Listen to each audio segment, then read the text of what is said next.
Namaste. Om Bhadram Karnebihi Shrunuyama Devaah Bhadram Pashyemakshabhiryajatraah Sthirairangai Stushtuvaagumsastanubihi Vyashema Devahitam Yadayuhu Swasti na Indro Vruddhashravah Swasti na Pusha Vishwavedah Swasti nastarksho arishtanemihi Swasti no brahaspatir dadhatu Om Shanti Shanti Shanti.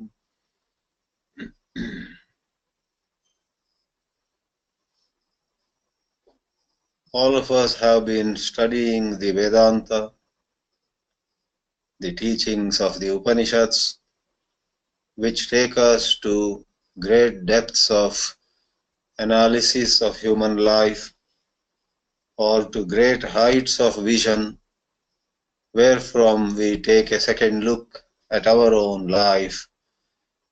Especially, we review our understanding of what the world is, who we are, what the relationship between the world, us, and God, the ruler of the world, is. And in these matters, there are mind-blowing insights that the Vedanta offers. Non-duality is something which nobody would imagine, but the scriptures bring forth this unusual and extraordinary teaching, made all the more clear and free of any ambiguity by great commentators like Adi Shankaracharya.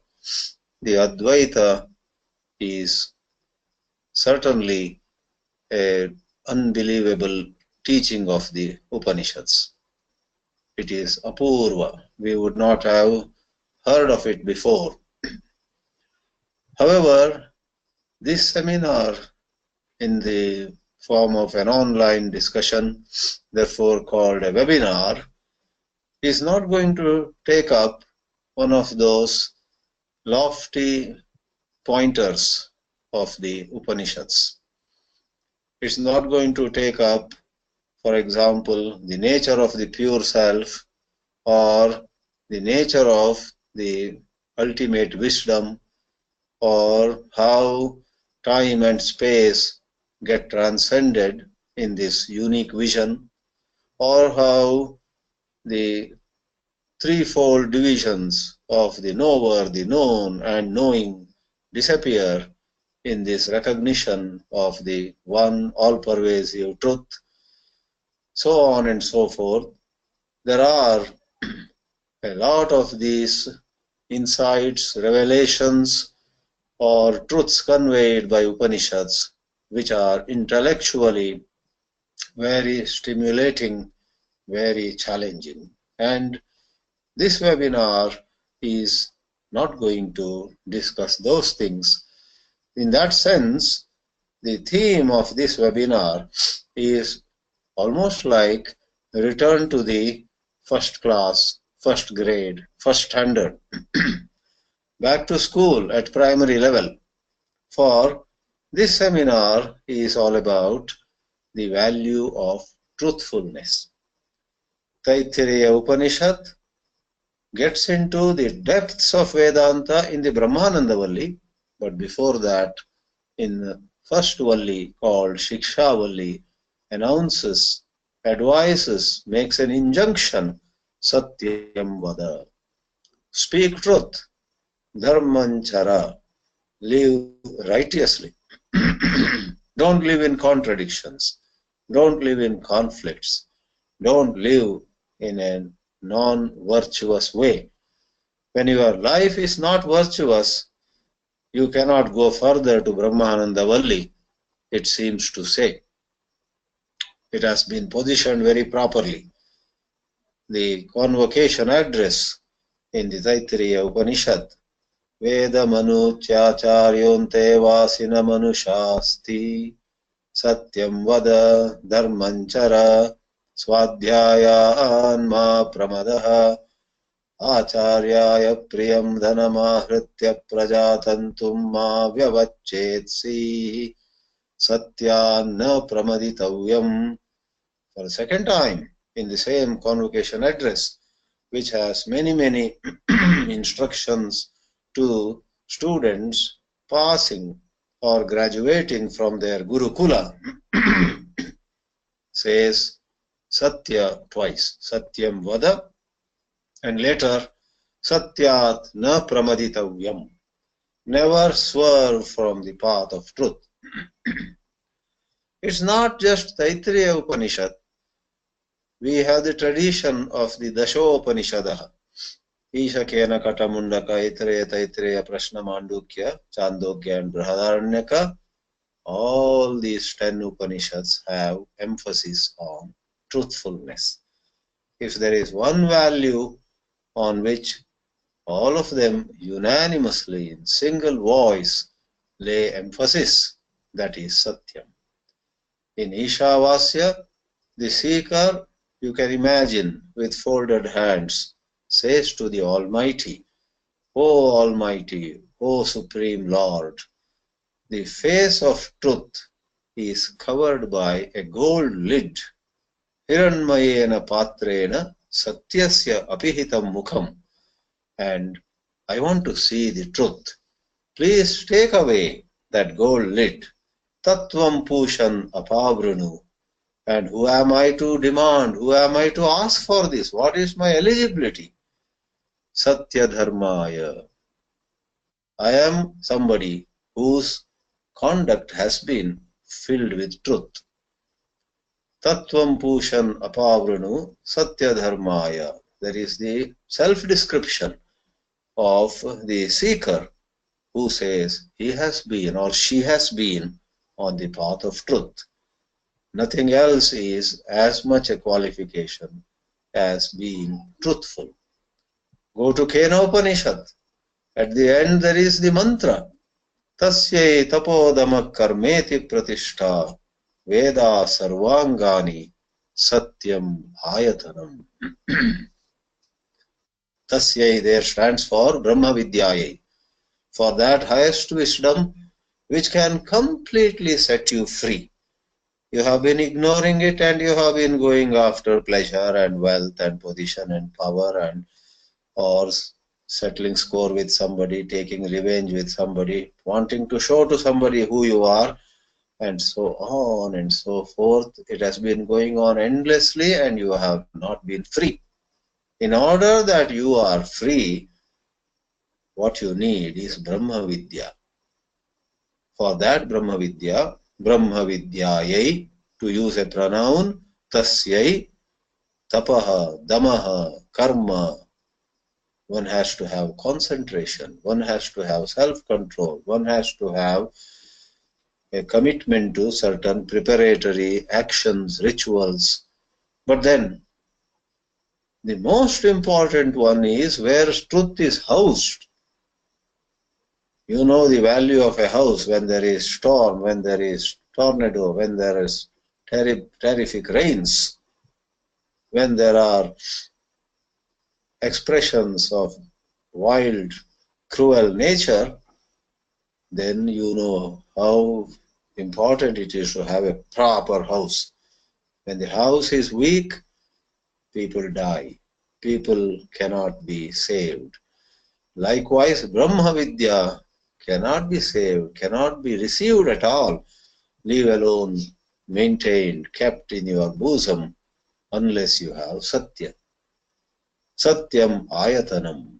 Without Satya, forget it. You cannot have Brahma-vidyā. Kata, Lord Yama compliments Nachiketā. You are Satya dhriti. Your fortitude, your way of staying put is in line with truthfulness.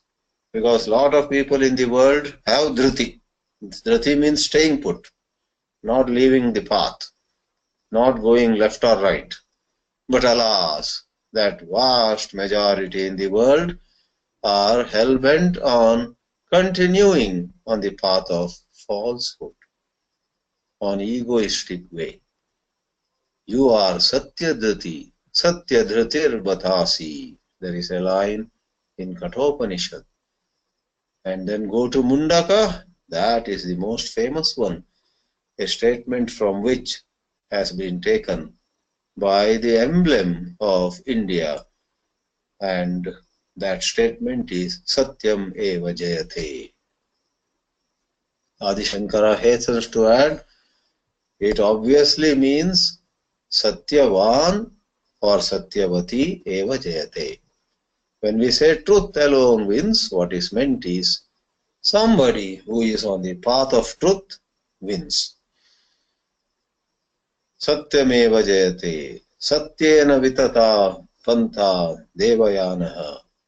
The path made by gods. That's a figurative expression.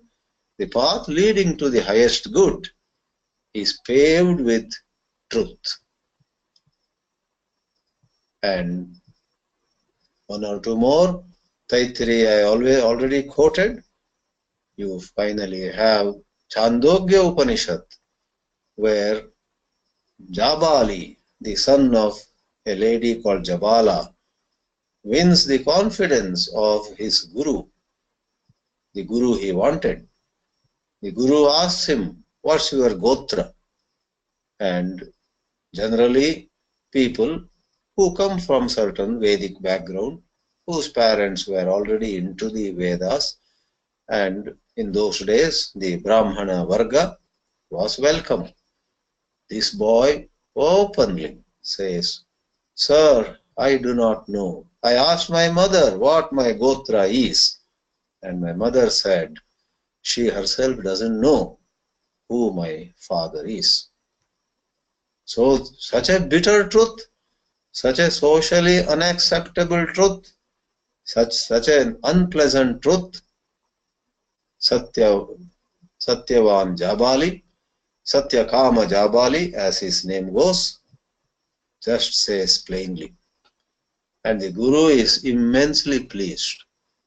He says to the effect, if you are speaking such truth, either you are a Brahmin or you are better than a Brahmin. I would rather take you than some so-called Brahmana who is lying. Get in, bring Samit. That is a formal way of saying you are admitted. And in Chāndogya, at another place, in a certain context, it is said, if a piece of iron is heated to a high temperature, and a man of truth touches it, his hand will not be burnt. A man who is into untruth, who is into falsehood, touches that iron rod heated to a high temperature, his hand gets burnt. In a certain context, that is said in the very same chapter where Tattvamasi appears. The 6th chapter of Chāndogya has this test. Whether somebody is truthful or not is done by offering a heated iron rod. Maybe let's not go into how it is possible. There are certain terms and conditions, there are certain boundary conditions, and there indeed was a iron of that kind. Some of you may have heard of a certain raised platform of Vikramaditya. Whoever stands on that and speaks something false gets disfigured. Whoever speaks the truth comes back or gets down the platform in all, natural former fitness. So there was some Vikramaditya throne. There is some story. There are many stories about it. I believe after the time of Vikramaditya, that throne actually disappeared, and it was thrown by mistake in some forest area, and a lot of mud came upon it. In one of the stories, a time came when nobody knew that the famous throne of Vikramaditya was below a certain piece of land. All they knew was If you go on that piece of land, a raised area of land, and by mistake you tell a lie, your face gets disfigured, you get a distortion of the body, some such thing. So there are interesting stories, and these stories are not to be simply brushed aside. Under right boundary conditions, these come true. Life is full of wonders. Today, if such things are hard to be seen, it is because the boundary conditions have vanished. By boundary conditions, I mean certain inner power of people involved. All right, now come to the point. Why do Upanishads emphasize Satya so much?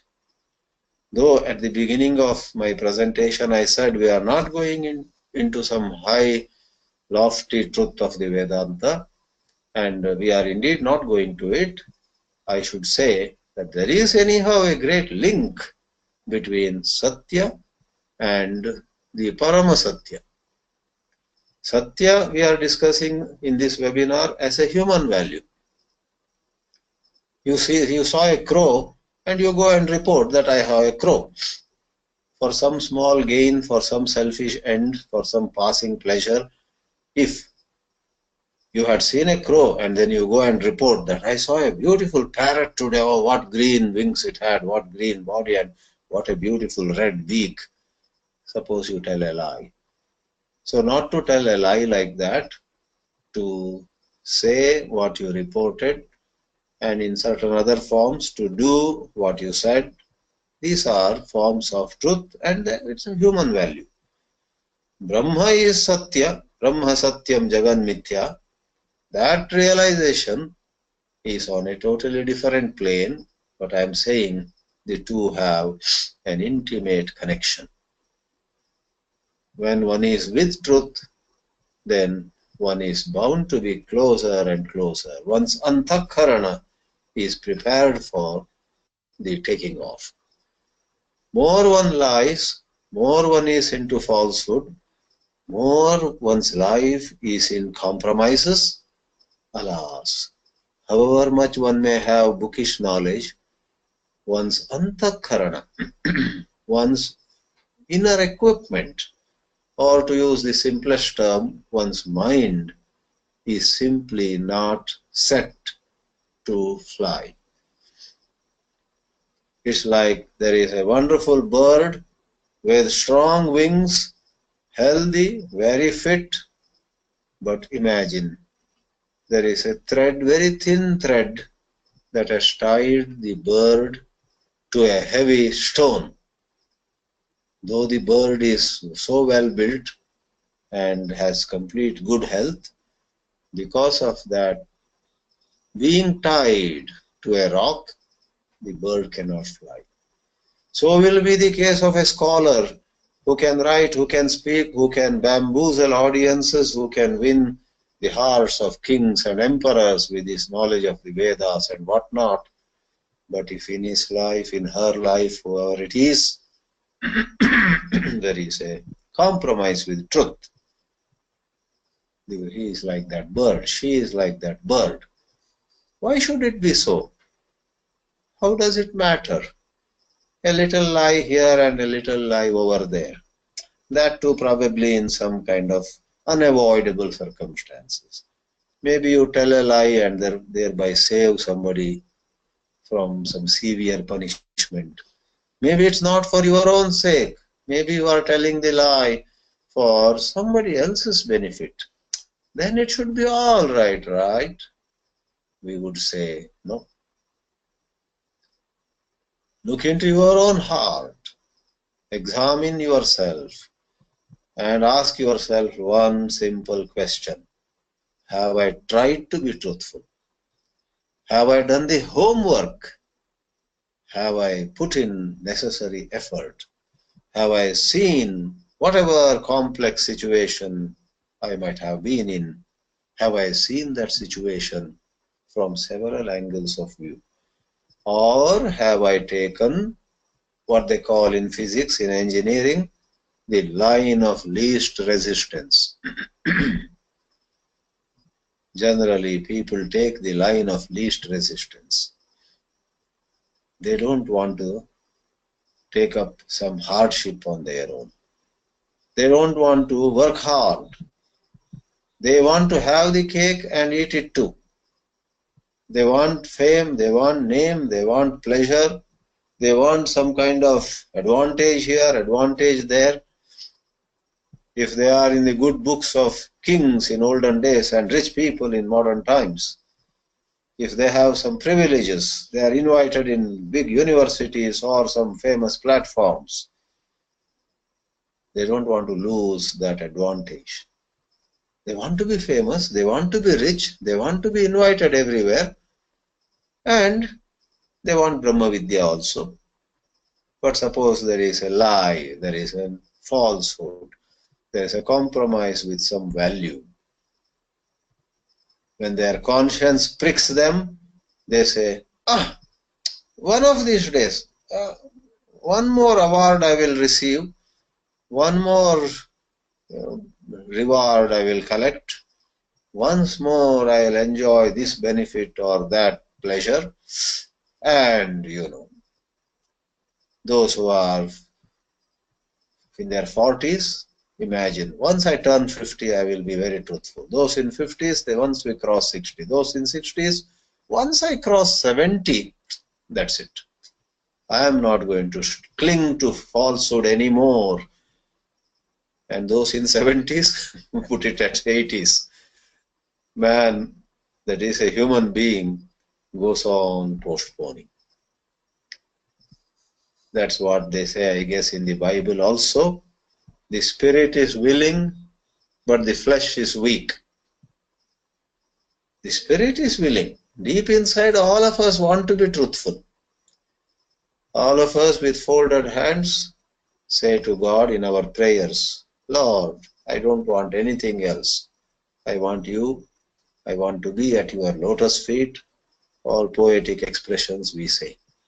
The moment our puja, our prayer, our sadhana, whatever is over, we come out and we are face to face with the world's attractions or the prospect of some punishment. Oh, no, I don't want that punishment. Oh, I don't want that loss of face. I don't want to be jailed. I don't want to be 1, 2, 3, 4, 5. There are 5 things we don't want, which are unpleasant. Therefore, we compromise with truth. Then there are 1, 2, 3, 4, 5. There are 5 things which are pleasant, which we want very much. And if holding on to truth involves letting go of these advantages, no, I cannot let go of this. So everybody has to look within and find out what one's attachments are, what one is fearing. If one does the necessary homework, then one can come out of any situation. Really, things that we are holding on to are not worth holding on to. Things we are fearing are not really things that we should fear. Unnecessarily we fear things, and unnecessarily we hold on to things. If you scratch the surface, you will find Vairagya is such an easy thing, such a lovable thing. But people are afraid of Vairagya. Bhartrahari says, when you have Vairagya, you will be free of fear. But people are afraid of Vairagya. We don't want to live a life of Vairagya. People say it is a contradiction, but one has to see. Everybody has to see by herself, by himself, the contradictions in her or his life. Thus, Upanishads connect the Antakarana Shuddhi, the best measurement thereof, the litmus test thereof being truthfulness, with appreciating, understanding, abiding by the supreme truth. This brings us to an interesting and oft-repeated observation of great thinkers. As we go deeper into any matter, you find the means and the end merge. The means itself becomes the end. Human values such as truthfulness is generally regarded as a means, a stepping stone. You are a person of values, then you are prepared, and then knowledge dawns on you, knowledge descends on you. Knowledge is over there and human values are over here, but this will lead you there. That is how we imagine. But as we examine matters more clearly, more deeply, we find the distance goes away, the dividing line goes away. If you are truthful, then in that fullness of truthfulness, Brahma is yours already. So the human values are, to begin with, a stepping stone. They pave the way to realization, but in greater and greater measure, when we have got total clarity about them, there is no difference between the means and the end. Because in utter truthfulness, one comes face to face with the question, who am I? And one comes face to face with the fact of worldly life, that this ego is false. As long as we take the false ego to be real, 100 things of the world all look real. When we see the ego to be false, in the who am I inquiry, one by one we dismiss all forms of ego, call them I1, I2, I3, I4. I ask myself, who am I? The conditioned mind throws one after other answers. I am the owner of such a big house. That's an attachment, and I love to be the owner of this big house, when somebody says. In deep, intense who am I inquiry, one sees the falsity of that kind of self-description. Owning a house has its place, but it doesn't truly describe you. I am this, I am that. In relationships to people, to money, to name and fame, all of them, in intense self-observation, turn out to be false. At best, they have some value in certain contexts. Otherwise, they don't have sweeping reality. They don't have sweeping validity. To see that is integral to advanced who am I inquiry, self-inquiry. On one hand, inquire who am I. On the other, study the Upanishads with great sincerity. When you sincerely study, you will find at times you will laugh. What they are saying is right in your heart. You feel, hey, this is how I feel. Yes, so true. In fact, whenever you appreciate something very profoundly, you appreciate something a lot, it's a case of you discover how you have that vision within you already. Somebody says and say, yeah, that's how I felt, and you appreciate more. And somebody says something which is not in line with how you experience, you make a face. Somebody takes a bit of sugar and says, oh, so bitter. Do you appreciate it? Do you say, oh yeah, that's nice to know that you felt that sugar to be bitter? You rather look at him, look at her with some questioning eyes. What kind of person you are? You ate sugar and you say it is bitter? Whereas somebody says, how sweet it is. Then you smile, yeah. That's how I have kept it with me. I take every day so much of it. You enjoy some piece of music. Somebody also appreciates it and says, wow, she sang so well. You already have been an admirer of that singer. You say, now you found out. I have been telling you to go to her recitals. At last you went. Now you saw, right? and you say yes. So whenever you appreciate somebody's comment, it is something that you already have in you. Upanishads are like that. First it appears like they are talking something which is disconnected, unconnected to you, because you don't understand clearly. As there is clarity about what they are saying, you say, oh, this is not some distant concepts. This is how I feel. This is how I inwardly experience. The Upanishads are holding a mirror to me, one realizes.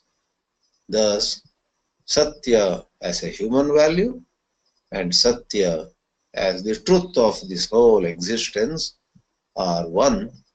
They are two sides of the same coin.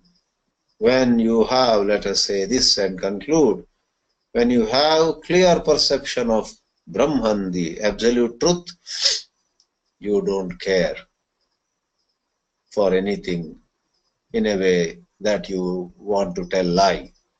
You are ready for people to reject you. You are fearless. So Brahma Satya, that is Brahman as Satya, upon realizing, empowers you fully to speak truth without any fear. And if you are speaking truth without any fear, you become ready for embracing Brahman. So this facilitates that, and that facilitates this. Brahma-jnana facilitates truthful living. Truthful living facilitates, makes possible Brahma-jnana.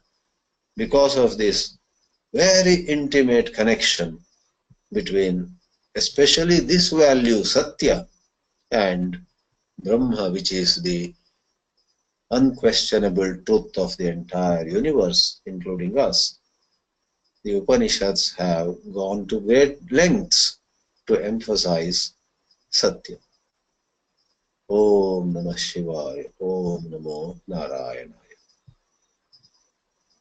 Please feel free to ask a question or make a comment.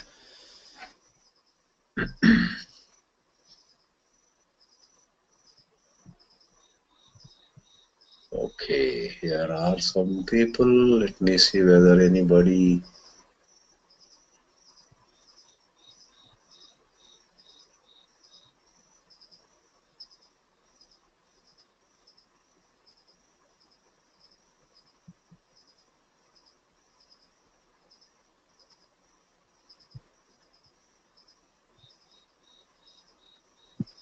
And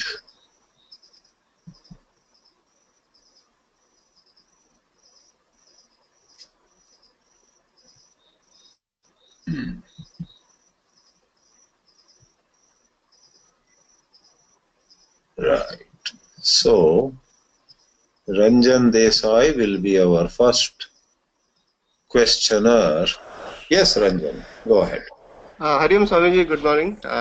For me, actually, evening for you there. But I had a quick question. Is there some time in your life that you have to, are there some times in life, or some things that come up that you might have to speak, not speak the truth to achieve something, right? To do something good for somebody else or something like that. Oh. Are there some instances? Are there some times that you have to do it? Oh, almost all people feel that there are times when we have to speak the untruth. And I would say that that is how almost all people remain bound. So, it is a catch-22 situation. Unless you rise to that level of clarity, life will seem to be such that you have no way out. You have to tell the untruth, tell a lie at times.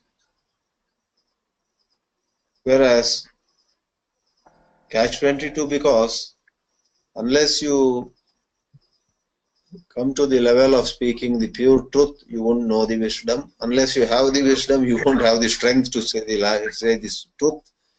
So these two are a certain inner, spiral. See, overwhelming majority of all of us are somewhere at some height of this spiral. And unless we reach the higher level, life will look like simply an impossible situation. Whereas, go up, inquire, you go up and you come to a point in the spiral where whether you are a lawyer or a businessman or a grahastha or a sannyasi or no matter where you are, you will be able to speak the truth. So your question is, are there times when we have no other way than to tell a lie? Lots of such situations when we are not up on the spiral. But when we are up on the spiral, there is no such situation. That inner strength you will find in yourself. So this is to say that let's acknowledge that there is lack of clarity, there is lack of inner preparation. In the presence of clarity, in the presence of inner preparation, there will be no situation. So the situation is not an absolute thing. The situation is relative to where we are. Therefore, the example sometimes is given that somebody who is suffering from jaundice, when somebody is in jaundice, has jaundice, he asks, is there any wall which is not yellow? Because everything has gone yellow. If everything looks yellow to him. So we say there is no wall which is not yellow. But after a few days, after medication, after he recovers, he gets normal vision. Then he goes around and he may ask the opposite question. A few days ago there were so many yellow walls. Is there a single yellow wall here? So the wall is relative to the eyes that see. Therefore, it's not a matter of this situation. Anybody would tell a lie. No. Somebody up the spiral will not tell a lie, will not have to tell a lie. If in some case he tells a lie, he knows why he said it. It could be a sport, it could be, but he is not bound by it. I would finally phrase my answer this way.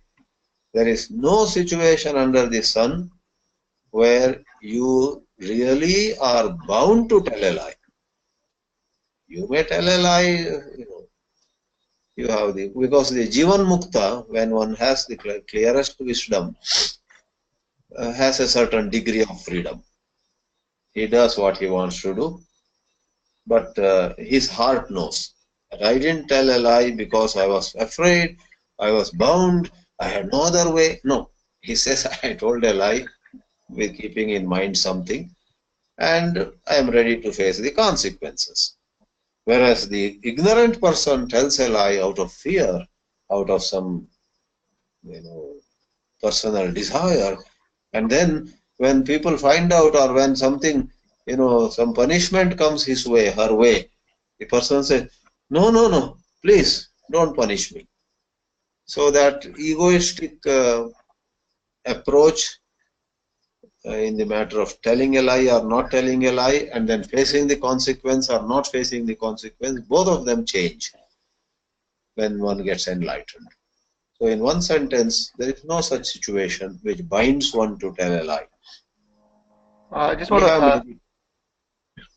Okay. I just want to have like a small question to that. And so, as I understand, is that what you said?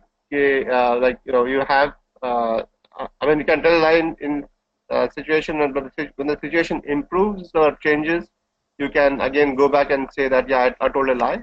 Is that right? No. Situation doesn't have to improve.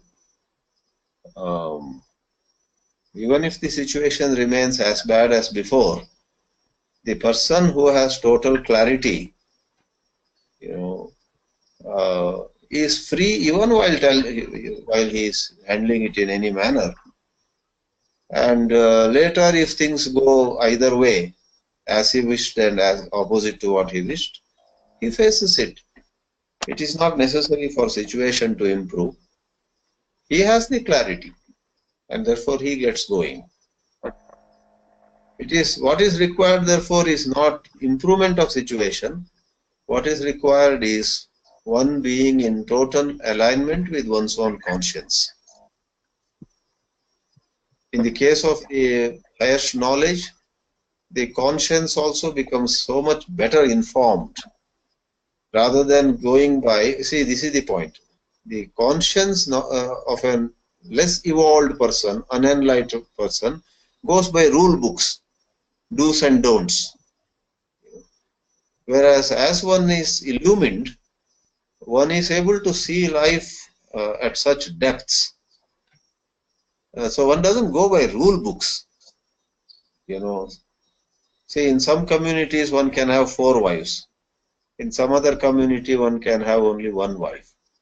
In some community it is okay to eat meat.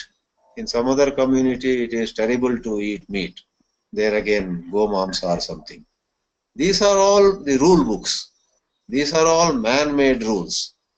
These are all morality on a certain level with its own justification. We don't totally dismiss it. All right.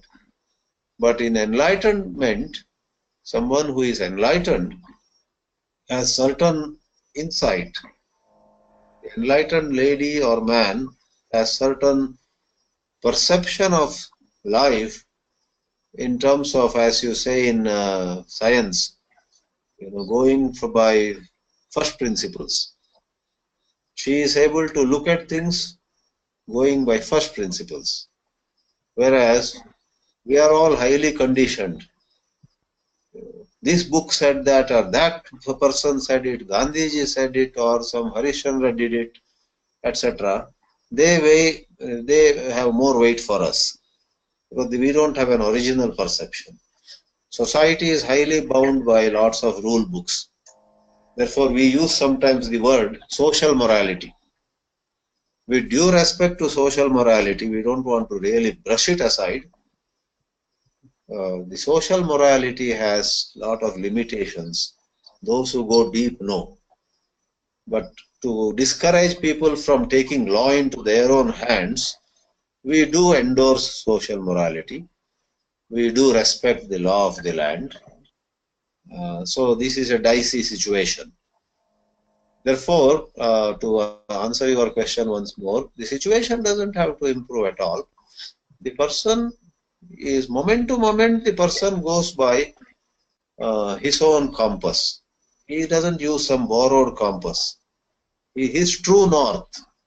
He finds the true north thanks to his own, awakened intelligence. That's why I said situation may not improve, situation get worse actually, and this fellow can get jailed. Then he will say, okay, this is what you want me to do. All right, I'm walking into the jail. Like Socrates, said, okay, so all of you want me to take this poison. So be it. He takes the poison without any remorse, without any regret, he dies. In that case, if there were to be some ignorant person, that person would have been shattered. So there is a big difference between going to jail or eating poison shamelessly and going to jail or taking poison with a certain clarity. If one is clear why one had done, there's a lot of distinction. Some fanatics also, some jihadi or what you call them, some terrorists also may say. Therefore, in the scriptures we have the statement, right? Yap pashyati sa pashyati. Somebody who has brainwashed himself to believe that I did it right and I did it by my conscience is different from Somebody who has washed his brain of conditionings. We can discuss Yeah, all right, thank you. intricacies of values in another webinar. War and peace with values, we say.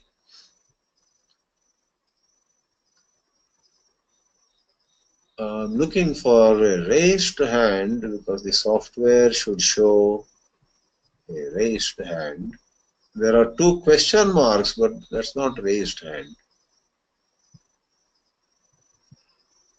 Let me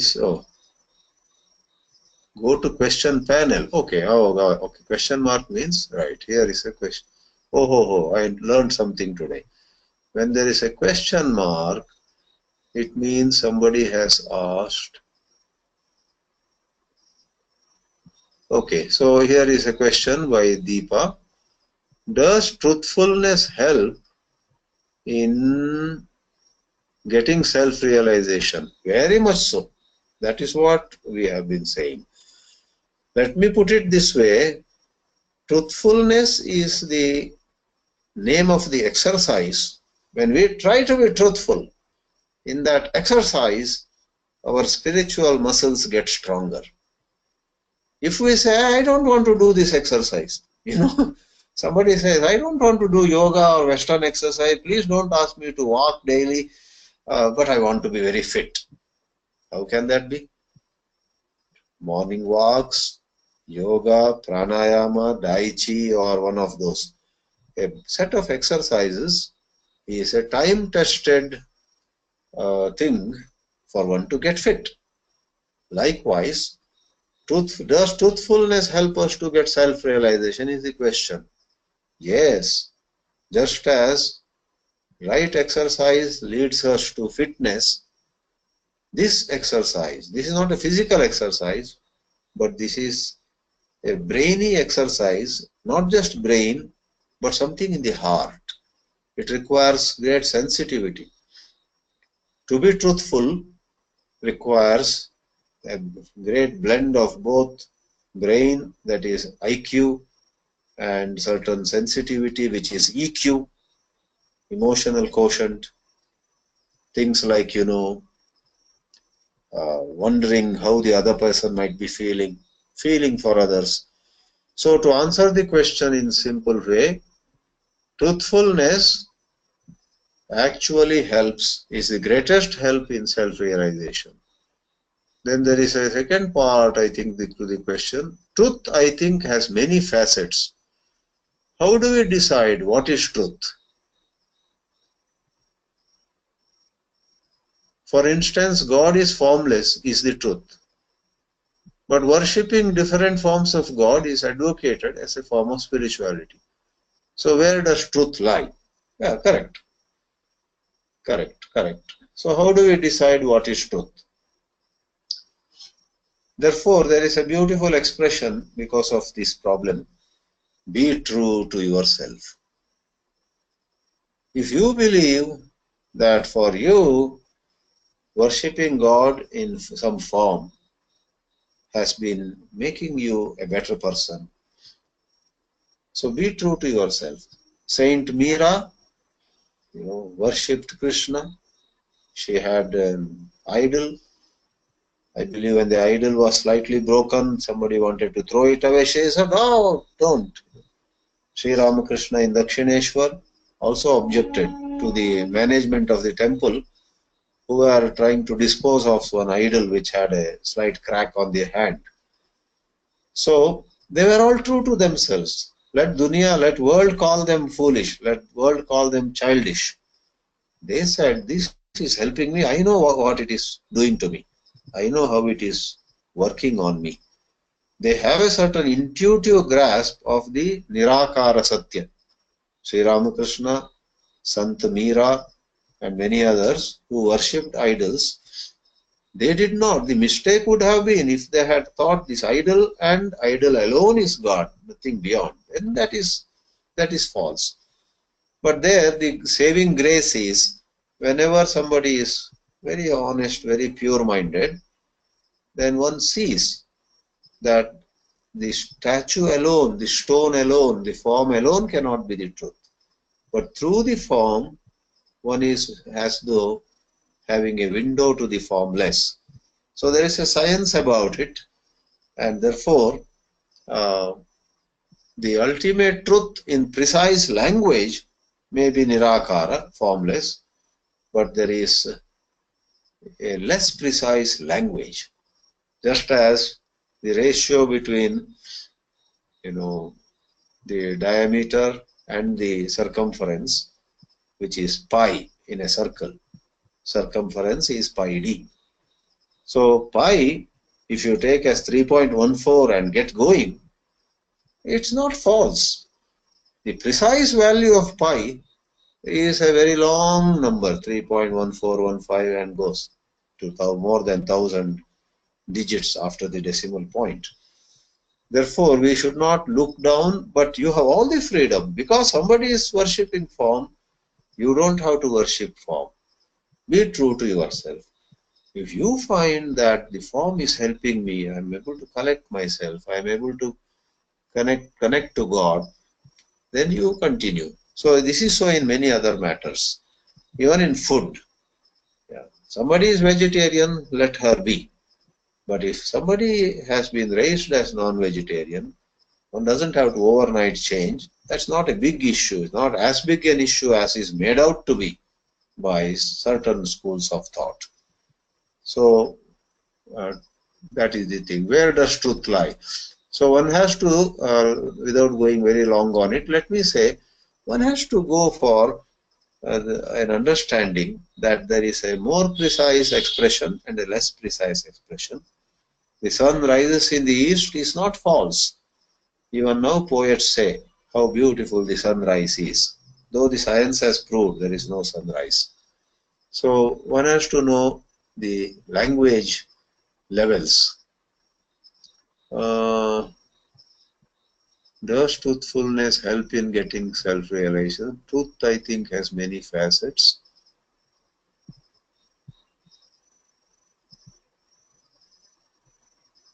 Yeah, these written questions have been answered. Now let me come back to here. Let me see whether I think there was one more question mark.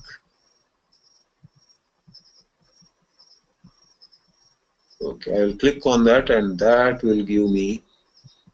This is good. A big box came here. Oh, I have answered that part also. That was by Vijay Lakshmi Bangera. Oh, today I found out how to make a larger box. Read the question comfortably. Okay.